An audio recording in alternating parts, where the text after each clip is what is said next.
Yes 40 ఏళ్ళ సుదీర్ఘమైనటువంటి రాజకీయ ప్రస్థానం, విద్యార్థి దశ నుండి కూడా యూత్ కాంగ్రెస్లో ప్రారంభమైనటువంటి ఆయన రాజకీయ ప్రస్థానం ప్రస్తుతం ఆంధ్రప్రదేశ్ రాష్ట్రానికి పంచాయతీరాజ్ శాఖ మంత్రిగా కూడా చేరుకోదగింది. ప్రస్తుతం ఇప్పుడు కూడా ఆయన మంత్రిగా ఏపీకి, అదేవిధంగా అక్కడ తన నియోజకవర్గంలో అభివృద్ధికి చాలా దోహదపడుతున్నారు. ఆయనే వైఎస్ఆర్సీపీ కాంగ్రెస్ పార్టీ, అదేవిధంగా ఏపీ మంత్రి మనతో పాటు ఉన్నారు. ముత్యాల నాయుడు గారు. సార్ నమస్తే. నమస్తే సార్, రాజకీయాలు దగ్గర పడుతున్నాయి. 40 ఏళ్ళ రాజకీయాలు వేరే, ఇప్పుడు రాబోతున్నటువంటి రాజకీయాలు వేరే అనిపిస్తున్నాయి. ఏమన్నా ఎన్నికల దగ్గర సమీపిస్తున్నటువంటి వేళ ఎన్నో ఒడిదుడుకులు చూశారు. చిన్నతనం నుంచి కూడా విద్యార్థి దశ నుంచి అనేక పోరాటాలు చేస్తూ పైకి ఎదిగినటువంటి మీరు 2 సార్లు ఎమ్మెల్యేగా అయ్యారు. ఇప్పుడు మంత్రిగా కొనసాగుతున్నటువంటి పరిస్థితి ఏ విధంగా ఉంది నియోజకవర్గంలో? మొదటగా పరిస్థితులు.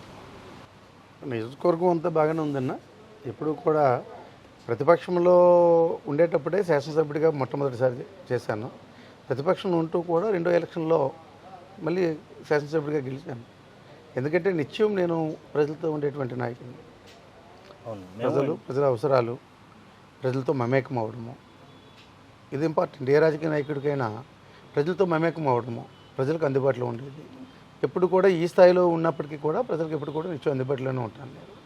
సార్, మేము విన్నాం ఉదయం 8 గంటల నుంచి కూడా ఇంటి దగ్గర జనము, అదేవిధంగా ఈవినింగ్ నైట్ గడిచేంత వరకు కూడా జనాలు మధ్యలోనే ఉంటారు, అనునిత్యం కూడా ఉంటారని కూడా. కాకపోతే పెద్ద సమస్యలు, అంటే చిన్నపాటు కాకుండా పెద్ద సమస్యలు వస్తే మీరు సరిగ్గా పట్టించుకోరు అనేటువంటి మాట కూడా వినిపిస్తూ ఉంటుంది. అది నేనంటే కిట్టిన వాళ్ళు మాట్లాడిన మాటలు సార్. ఎందుకంటే మీరు 8 అన్నారు. మీకు ఉన్నటువంటి ఇన్ఫర్మేషన్ కూడా రాంగ్. ఓకే. 5:30కి నేను రెడీగా ఉంటాను. ఓకే. ఎప్పుడు కూడా అంటే ఒక్క పార్టీ పని మీద, లేదంటే ప్రభుత్వం పని మీద అమరావతి వస్తే తప్ప మిగిలినటువంటి టైం అంతా కూడా కాన్స్టిట్యున్సీలోనే. నా క్యాంప్ ఆఫీస్ కూడా నా ఇంటి దగ్గరే. ఎక్కడ అయితే కూర్చొని నామినేషన్కి సంతకం పెట్టానో ఈరోజు కూడా క్యాంప్ ఆఫీస్ అక్కడనే, కాన్స్టిట్యున్సీలోనే. ఒక రాత్రి కూడా విశాఖపట్నం కూడా స్టే చేసేది ఎప్పుడు కూడా ఉండదు, ఎప్పుడు ఉండదు. నేను పెద్ద సమస్య అనేటువంటిది నాకైతే నా కాన్స్టిట్యున్సీలో అంత సమస్యలు కూడా లేవు. ఓకే. ఎందుకంటే నేను అంచెలంచెలుగా కాన్స్టిట్యున్సీని, నా గ్రామాన్ని సర్పంచ్ దగ్గర నుంచి కూడా ఏ విధంగా అభివృద్ధి చేసుకున్నానో కాన్స్టిట్యున్సీలో కూడా బాగానే అభివృద్ధి చేసుకున్నాము. ఎక్కడ కూడా మీకు ఎవరు చెప్పారో నాకైతే తెలియదు, కానీ అసలు సమస్యలు ఉన్నాయి, సమస్యల మీద పట్టించుకోవట్లేదు అన్న మాటే వాస్తవం కాదు అసలు. ఓకే సార్, విన్నాం ఇది కూడా. అంటే నియోజకవర్గం అభివృద్ధి బాగా జరిగింది, రోడ్లు కూడా తలతలలాడుతున్నటువంటి పరిస్థితి అయితే ఉంది. అంటే కేవలం మీ నియోజకవర్గమే కాకుండా మీరు రాష్ట్ర మంత్రి, ఇటు పక్క నియోజకవర్గాలు అనకాపల్లి కావచ్చు, లేదా అటు సైడ్ ఎక్కడ కూడా రోడ్స్ అస్తవ్యస్తంగా ఉండేటువంటి పరిస్థితి అయితే ఉంది. మీకు అన్ని కాన్స్టిట్యున్సీలు కూడా సమానంగానే గ్రాంట్స్ ఇచ్చారు. ఓకే. కొన్ని కారణాల వల్ల కొన్ని రోడ్లు కాకపోవడం వాస్తవం. కారణాలు ఏంటంటే టెండర్ అయింది, ఎన్డీబీ ఫేజ్ 1లో టెండర్స్ అయినాయి, కాంట్రాక్టర్ ఏజెన్సీ ఫిక్స్ అయింది, అగ్రిమెంట్ రాశాడు, వర్క్ కూడా ఇన్ టైంలో చేయాలి, కానీ చేయలే. ఓకే. తన అలసత్వం వల్ల, కాంట్రాక్టర్ అలసత్వమే. మీకు వివరాలంటే ఇప్పుడు సడన్గా వచ్చాం కాబట్టి మీరు చెప్పలేదు, కానీ ముందుగా చెప్పినట్లేకుంటే వివరాలు కూడా ఏ రోడ్డుకి ఎంత ఇచ్చామో, ఎప్పుడు టెండర్ అయింది, ఇప్పుడు అగ్రిమెంట్ రాశాడు, అగ్రిమెంట్ పీరియడ్ ఎప్పటికి ముగిసింది, మళ్ళీ ఈఓటీ ఎక్స్టెన్షన్ ఆఫ్ టైం ఎప్పటి వరకు తీసుకున్నాడు, ఈ ప్రక్రియ ఏంటో కూడా విత్ డేట్స్తో చెప్పిండేవాడిని. ఎందుకంటే రాష్ట్రంలో ఉన్నటువంటి అన్ని కాన్స్టిట్యున్సీస్ కూడా, అన్ని నియోజకవర్గాలకు కూడా ముఖ్యమంత్రి గారు నిధులు ఇచ్చారు. ఆర్ఎన్బి రోడ్లు కొన్ని ఇచ్చారు, పిఆర్ రోడ్లు ఇచ్చారు, పిఎంజీసీలో కొన్ని రోడ్లు వచ్చాయి, నాబార్డ్లో కొన్ని రోడ్లు వచ్చాయి. ఇవన్నీ కూడా కొన్ని పనులు జరిగినాయి, ఇంకా జరగాల్సినటువంటి అవసరం ఉంది.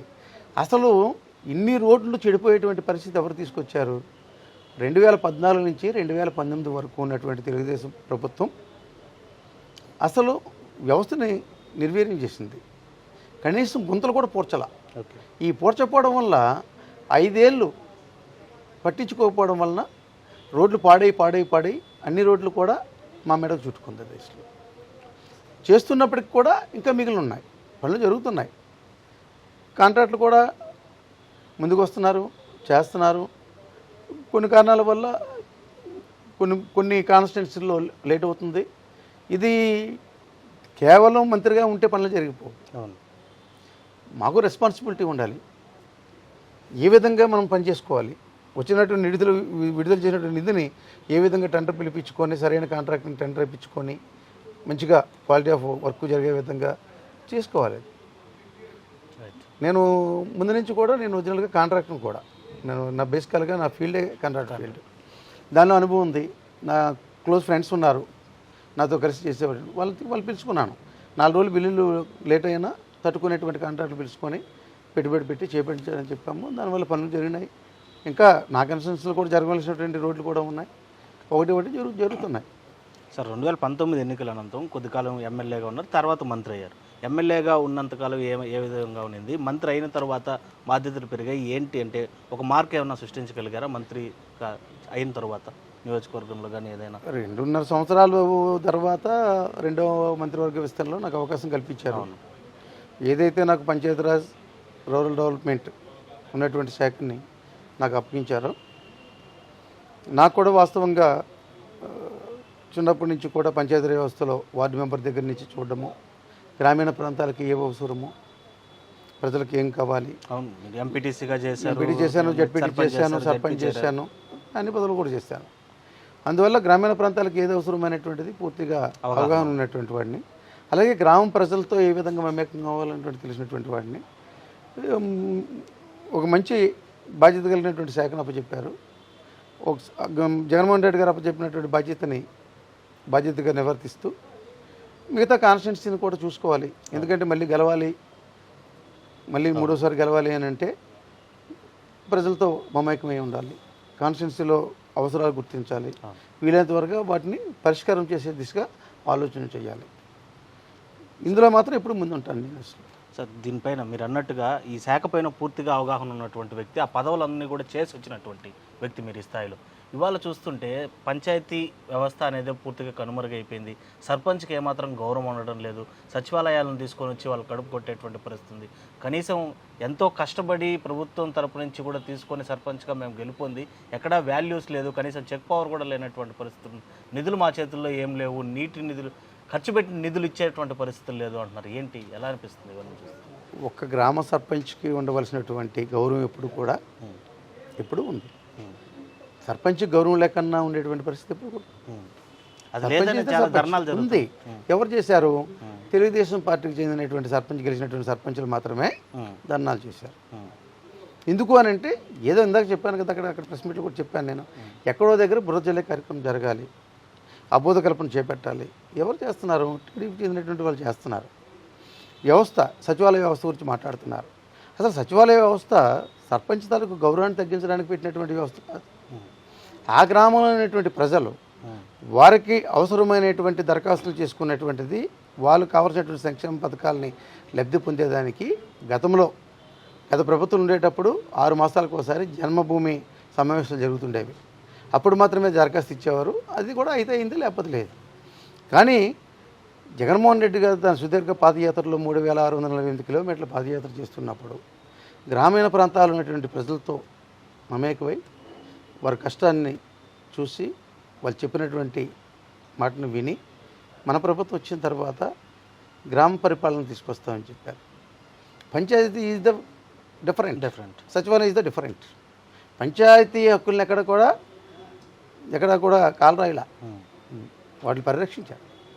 సచివాలయ వ్యవస్థ ఏంటంటే దరఖాస్తు అనేటువంటిది సచివాలయానికి చేసుకోవాలి.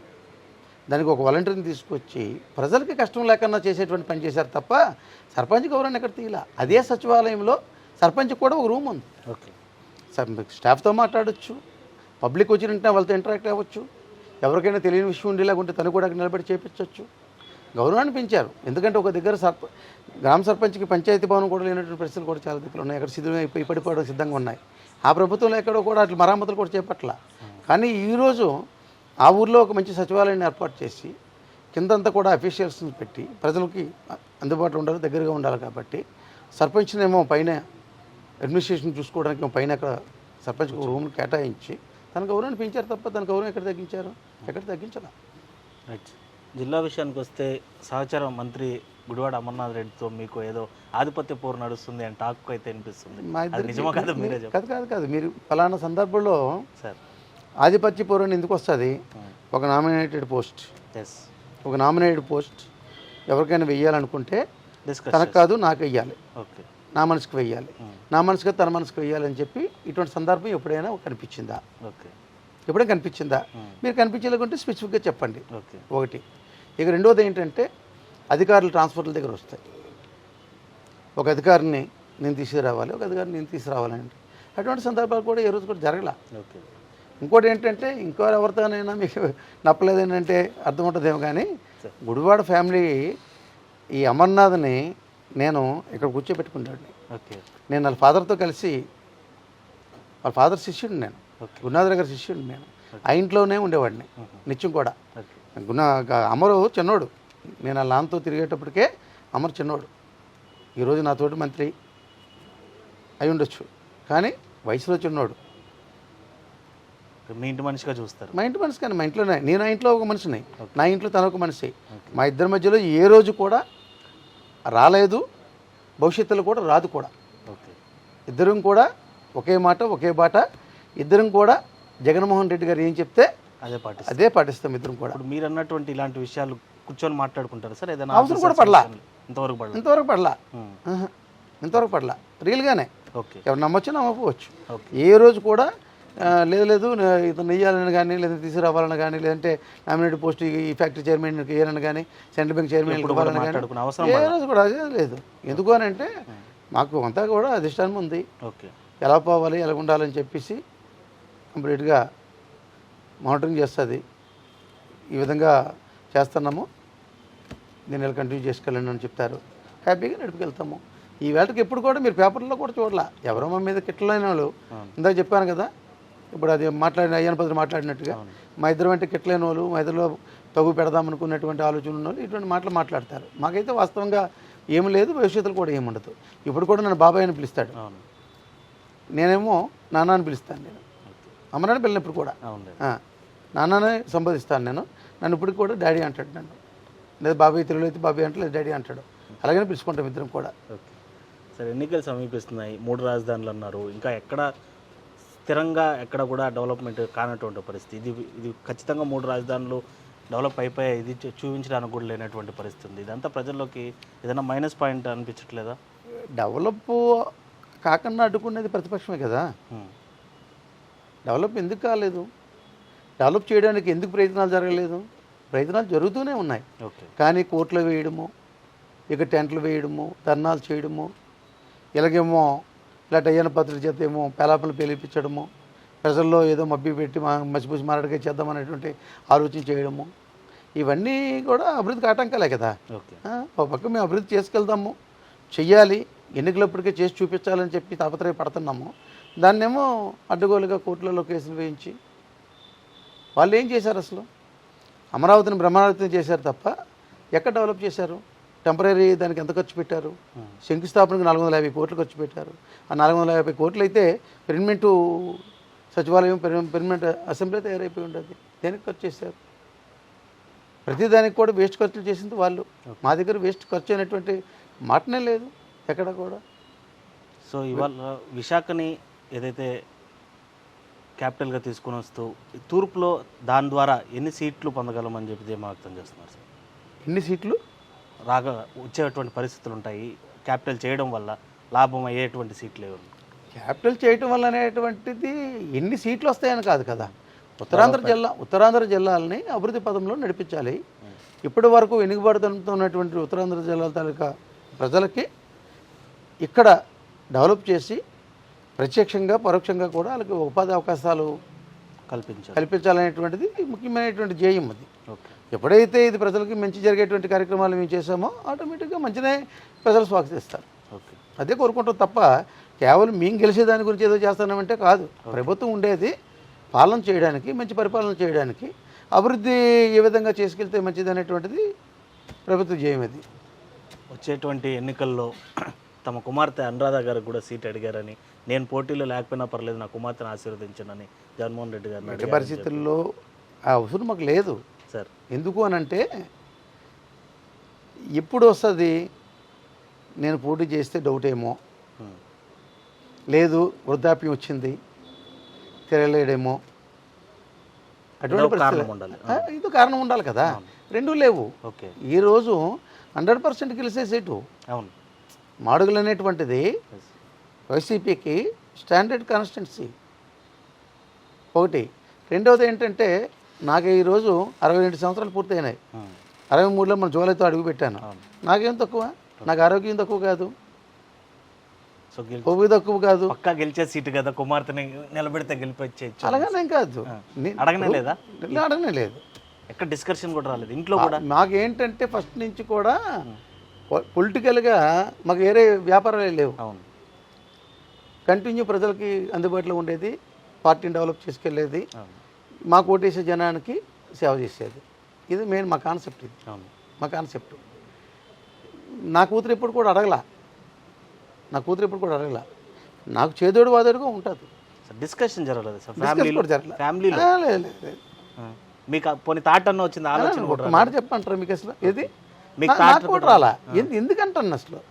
నేను 2 సార్లు గెలిచాను. అంటే చాలా మంది అనుకుంటున్నారు కానీ జనరల్ పాయింట్ ఇది. అన్న, ఎందుకంటే వారసులు రావాలి అని పాప అనుకుంటూ ఉంటారు. అంటే మిగతా విషయం నాకు అనవసరం అన్న. మిగతా వాళ్ళ పిల్లల్ని తీసుకొస్తారో చెప్తున్నారో మాట్లాడుతున్నారో నాకే తెలియదు. కానీ ఓకే, మా దగ్గర అయితే మా కుటుంబంలో అయితే అది లేదన్న అసలు. ఓకే. అది ఎవరెవరు ఊహించుకుంటున్నారు. ఎందుకంటే పాప యాక్టివ్ పార్ట్ తీసుకుంటుంది. పాప మోడల్ కాన్స్టిట్యున్సీలో కేకోటపాడంలో వన్ ఆఫ్ ది జడ్పీటీసీ. ఉమ్, తన హస్బెండ్ కూడా జడ్పీటీసీ చేశాడు. మీ ఇద్దరం ఒకసారి చేశాము. ఓకే. తన హస్బెండ్ జడ్పీటీసీకి ఉండేటప్పుడే పాపని ఇచ్చి పెళ్లి చేశాడు అవును. తనకి. మొన్న జరిగినటువంటి ఎన్నికల్లో పాప జడ్పీటీసీగా పోటీ చేసింది. నేను లేని టైంలో, నేను అందుబాటులో లేనటువంటి టైంలో అందరు హెల్ప్ఫుల్గా ఉంటుంది. అందరూ హెల్ప్ఫుల్గా ఉంటుంది. మీకు హెల్ప్ఫుల్గా అంటే ఏదో మాట సాయం ఒకటే కాదు, అవును. మాకు ఉన్నటువంటి ఆర్థిక పరిస్థితులు పెట్టి చేతి సాయం కూడా చేస్తుంది. విశాఖపట్నంలో ఉన్నటువంటి హాస్పిటల్స్లో ఏ హాస్పిటల్లో అయినా నా కాన్స్టిట్యున్సీకి సంబంధించినటువంటి వాళ్ళు కానీ, లేదు పక్క కాన్స్టిట్యున్సీ వాళ్ళు ఎవరైనా అత్యవసరం వచ్చి వాళ్ళకి బ్లడ్ కావాలన్నా, లేదంటే ఇతరత్ర కేజీ సూపరింటెండెంట్తో మాట్లాడాలన్నా ఇమీడియట్గా ఫోన్లో మాట్లాడుతుంది, లేదంటే స్వయంగా కేహెచ్కి వెళ్తుంది, వాళ్ళందరితో మాట్లాడుతుంది. అవసరం అనుకుంటే సూపరింటెండెంట్ తీసుకొని ఆ వార్డుకి కూడా తీసుకొని వెళ్తుంది. వాళ్ళకి రూపాయి పాప సాయం కూడా చేసి వస్తారు. ఫ్యూచర్లో ఏమైనా ఆలోచించే ఛాన్స్ ఉందా పోనీ? ఫ్యూచర్లో నా తర్వాత వారసురాలుగా మాత్రం నా కూతురునే. ఓకే. ఎందుకు అని అంటే పాలసీస్ ఉంటాయి మెయిన్. ఇప్పుడు పదవి ఇలాగే ఆలోచించద్దా? పాలసీస్ ఉంటాయి. పాలసీస్ అంటే అందరం కూడా రాజకీయాలకు రావాలనుకుంటాము, రాజకీయాల పదవులు పొందాలనుకుంటాము. ఎస్. రాజకీయాల పదవులు పొందిన తర్వాత ప్రజలకి సేవ చేసేటువంటి ఆలోచన ఉండాలి, అంత ఓపిక ఉండాలి, ఓకే. దీనికి టైం కేటాయించాలి. ఇది నా తండ్రి తర్వాత నా తండ్రిది నాకు వచ్చింది, నాది మళ్ళీ నా కూతురికి వచ్చింది. ఓకే. నాకు 2 కూతుళ్ళు, అవును, 2 కొడుకులు. అవును. వీళ్ళెవరికి రాలా, కేవలం అనురాధ గారికి వచ్చింది. అనురాధకు వచ్చింది. ఎందుకంటే నేను ఏ విధంగా అయితే చిన్నప్పటి నుంచి కూడా పబ్లిక్లో చూసుకుని వెళ్తానో, అవును, అవసరాలు గుర్తించి ఏం కావాలి, పేదోడికి ఏం కావాలి, కష్టం ఉన్నోడికి ఏం కావాలి, మమ్మల్ని నమ్ముకునేటువంటికి ఏం కావాలి, ఇవన్నీ కూడా మేము చేయగలిగినటువంటిది మేము చేయాలి. ఎందుకంటే మమ్మల్ని ఒక స్థాయిలో చూద్దామనేటువంటిది ఎవరైతే కోరుకుంటున్నారో వాళ్ళ కష్టాన్ని, వాళ్ళ నష్టాన్ని చూడవలసినటువంటి బాధ్యత మా కుటుంబం మీద ఉంది. నా తర్వాత బాధ్యత నేను లేనప్పుడు సన్నగా అర్ధరాత్రి అయినా నా కూతురు అటెండ్ అవుతుంది. చివరిగా ఒకటి, మీ అన్నదమ్ములకు సంబంధించినటువంటి పిల్లలే వాళ్ళే ప్రతిపక్ష నాయకుడు చంద్రబాబుతో టచ్లో ఉన్నారని చెప్పి కూడా ఒకటి అర్థం. నా అన్నదమ్ముడు కాదు, నా కొడుకే స్వయన. అన్నదమ్ముడు కూడా కాదు, పొరపాటు పడుతున్నారు. ఓకే. నా స్వయన అడికి కుర్రోడు, మిడిమిడి జ్ఞానం, చెప్పుడు మాటలు ఇవన్నీ ఉంటాయి. ఎవరున్నా ఏం చేసినా, చంద్రబాబు నాయుడు కలిసినా, చంద్రబాబు నాయుడు దగ్గర బీఫారం తీసుకొని నా మీదే పోటీ చేసినా మాడులు మాత్రము వైసీపీదే. ఓకే. పోటీ చేస్తే కనీసం కన్సర్న్ కూడా ఉండదా మీ తరపు నుంచి? ఏమండదు. బిడ్డ నేనేమని కూడా అడిగాను. ఓకే. తగ్గమని అడగను, విత్డ్రా చేయమని అడగను. ఎందుకంటే ఎవరికి ఏముందనేటువంటిది వాళ్ళు చూసుకోవడమే. ఇంట్లోనే ఉంటారా సార్? కలిసి ఉంటారా? Right sir, thank you, all the best. Okay, thank you అన్న. సో అది మొత్తం మీద తన నియోజకవర్గంలో ఏదైతే అభివృద్ధి కార్యక్రమము దూసుకెళ్తున్నానో, రాష్ట్ర వ్యాప్తంగా కూడా అదే అభివృద్ధి పనులను కొనసాగిస్తున్నాను. రానున్నటువంటి ఎన్నికల్లో సైతం తన నియోజకవర్గంలో వైఎస్ఆర్సీపీ జెండా ఎగరవేయడం పక్క. అదేవిధంగా తన పైన పోటీ చేయడానికి తన కుమారుడే వచ్చినా కూడా ఏమాత్రం భయపడేది లేదని, తన పని తాను చేసుకుని వెళ్తుంటే ఖచ్చితంగా వైసీపీ విజయం సాధించడం కోసం తాను ముందుకు తీసుకెళ్తున్నాను. రాజకీయ పరంగా తన వారసురాలు ఎప్పటికైనా కూడా అనురాధ చెప్తున్నారు టు డిప్యూటీ సీఎం ముత్యాల నాయుడు గారు. Video Lokesh reporting for RTV Tirupati. మరిన్ని వీడియోస్ కోసం ఛానల్ ని సబ్స్క్రైబ్ చేయండి, లేటెస్ట్ అప్డేట్స్ కోసం వాట్సాప్ ఛానల్ ని ఫాలో చేయండి, అండ్ లింక్ డిస్క్రిప్షన్ లో ఉంది.